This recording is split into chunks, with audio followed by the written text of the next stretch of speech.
ಇಂಧನ ಇಲಾಖೆಯಲ್ಲಿ ಭ್ರಷ್ಟಾಚಾರ ಇದೆ, ಕಂದಾಯ ಇಲಾಖೆಯಲ್ಲಿ ಭ್ರಷ್ಟಾಚಾರ ಇದೆ. ನಮ್ಮ ಕೃಷ್ಣ ಬೈರೇಗೌಡರು ಹೇಳಿದ್ದಾರೆ, ಬೋರ್ಡ್ ಹಾಕ್ಬಿಡಿ, ಇಷ್ಟು ದುಡ್ಡು ಕೊಟ್ಟರೆ ಮಾತ್ರ ಈ ಕೆಲಸ ಮಾಡಿಕೊಡ್ತೀವಿ ಅಂತೇಳಿ, ಪಾರದರ್ಶಕವಾಗಿರಲಿ ಅಂತ ಕೃಷ್ಣ ಬೈರೇಗೌಡ ಅವರು ಹೇಳಿದ್ದಾರೆ. ಎಚ್ ಕೆ ಪಾಟೀಲ್ ಹೇಳಿದ್ದಾರೆ. ಇದು ಯಾವುಗಳ ಬಗ್ಗೆ, ಕರಪ್ಷನ್ ಬಗ್ಗೆ, ಈ ರೀತಿ ಏನು ಗಣಿ ಇಲಾಖೆನಲ್ಲಿ ನಡೆದಿರ್ತಕ್ಕಂಥ ಸ್ಕ್ಯಾಮ್ಗಳ ಬಗ್ಗೆ ತನಿಖೆ ಮಾಡ್ತಾ ಇಲ್ಲ, ಸರ್ಕಾರ ನಿರ್ಧಾರ ತೆಗೆದುಕೊಳ್ತಾ ಇಲ್ಲ. ಎಷ್ಟು ಜನ ಹೇಳಿದ್ದಾರೆ. ನಿಮಗೇನಾರ ಘನತೆ, ಗೌರವ, ಪ್ರಜಾಪ್ರಭುತ್ವದ ಬಗ್ಗೆ ನಂಬಿಕೆ ಇದೆಯಾ ನಿಮಗೆ? ಮೊದಲು ರಾಜೀನಾಮೆಯನ್ನು ಕೊಡಿ ನೈತಿಕತೆಯಿಂದ. ನೀವೇ 14 ಸೈಟ್ ವಾಪಸ್ ತೆಗೆದುಕೊಂಡಿದ್ದೀರಿ. ಮಹರ್ಷಿ ವಾಲ್ಮೀಕಿ ಅಭಿವೃದ್ಧಿ ನಿಗಮದಲ್ಲಿ 187 ಕೋಟಿ ನೀವೇ ಸದನದಲ್ಲಿ ಒಪ್ಕೊಂಡಿದ್ರಿ. 187 ಕೋಟಿ ಅಲ್ಲ ರೀ, ಬರೀ 87 ಕೋಟಿ ಅಂತ. ಈಗ ಇಷ್ಟು ಜನ MLAಗಳು ಹೇಳ್ತಾ ಇದ್ದಾರಲ್ಲ, ಕೊಡಿ ರಾಜೀನಾಮೆ.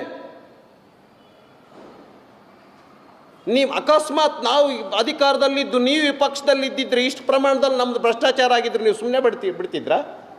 ಎಷ್ಟು ಸರಿ ವಿಧಾನಸೌಧದ ಆ ಬಾಗಿಲಿಗೆ ಕಾಲಿನಿಂದ ಒದಿತಿದ್ರಿ ನೀವು? ನೀವೇನೇನು ಮಾತಾಡಿದ್ರಿ ಗೊತ್ತಿದೆಯಾ? ರಿಕಾಲ್ ಮಾಡ್ಕೊಳ್ತೀರಾ?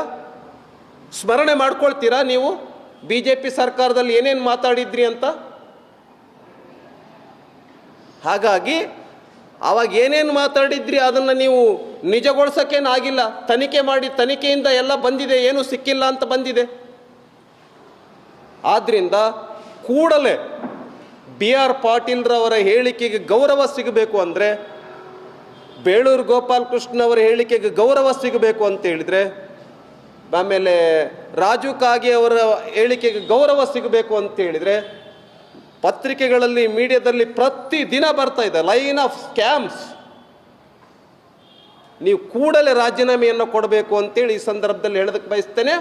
ಮೊದಲು ಇವತ್ತಿಂದ ಇವತ್ತಿಗೆ ಆ ಜಮೀರ್ ಅಹಮದ್ ಖಾನ್ ಅವರ ರಾಜೀನಾಮೆಯನ್ನು ತೆಗೆದುಕೊಳ್ಬೇಕು ಅಂತೇಳಿ ಈ ಸಂದರ್ಭದಲ್ಲಿ ನಾನು ಆಗ್ರಹ ಪಡಿಸ್ತೇನೆ.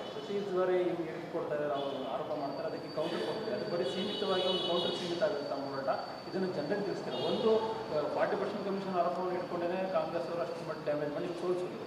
ಈಗ ಪದೇ ಪದೇ ಇಷ್ಟು ಕಾಂಗ್ರೆಸ್ ಶಾಸಕರು ಹೇಳ್ತಿದ್ದಾರೆ ಭ್ರಷ್ಟಾಚಾರದ ಬಗ್ಗೆ. ನೋಡಿ, ನಾವು ಹೋರಾಟವನ್ನು ನಾವು ಮಾಡ್ತಾ ಇದ್ದೇವೆ.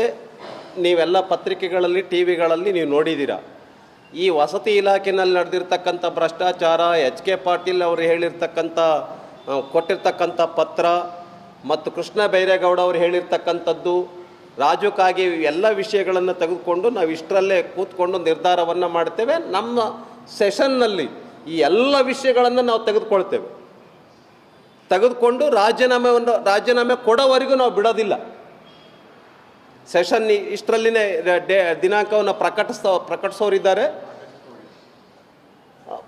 ಸೆಷನ್ ಯಾವಾಗ ಮಾಡ್ತಾರೆ ನೋಡೋಣ. ಮತ್ತು ಆಗ್ರಹ ಪಡಿಸ್ತೇವೆ, ಈ ಎಲ್ಲ ವಿಷಯಗಳನ್ನು ಚರ್ಚೆ ಮಾಡೋದಕ್ಕೋಸ್ಕರವಾಗಿ ಕೂಡಲೇ ಸದನವನ್ನು ಕರೀರಿ. RCB ವಿಷಯವೂ ಸೇರಿದಂತೆ 11 ಜನರೇನು ನೀವು 11 ಜನರ ಸಾವಿಗೆ ನಿಮ್ಮ ಸರ್ಕಾರ ಏನು ಕಾರಣ ಆಗಿದೆ ಆ ವಿಷಯನೂ ಕೂಡ ಚರ್ಚೆ ಮಾಡೋಣ. ಈ ಒಂದು ಹೌಸಿಂಗ್ ಸ್ಕ್ಯಾಮನ್ನು ಕೂಡ ಚರ್ಚೆ ಮಾಡೋಣ. ಈ ಎಲ್ಲ ಕರಪ್ಷನ್, ಲೈನ್ ಆಫ್ ಕರಪ್ಷನ್ಸನ್ನು ಕೂಡ ಚರ್ಚೆ ಮಾಡೋಣ. ಈ ವಿಷಯಗಳನ್ನು ತೆಗೆದುಕೊಂಡು ಸದನದಲ್ಲಿ ನಾವು ಚರ್ಚೆ ಮಾಡ್ತೇವೆ. ಬರೋ ದಿನಗಳಲ್ಲಿ ನಾವು ದೊಡ್ಡ ಹೋರಾಟವನ್ನು ರಾಜ್ಯದಲ್ಲಿ ನಾವು ಮಾಡ್ತೇವೆ.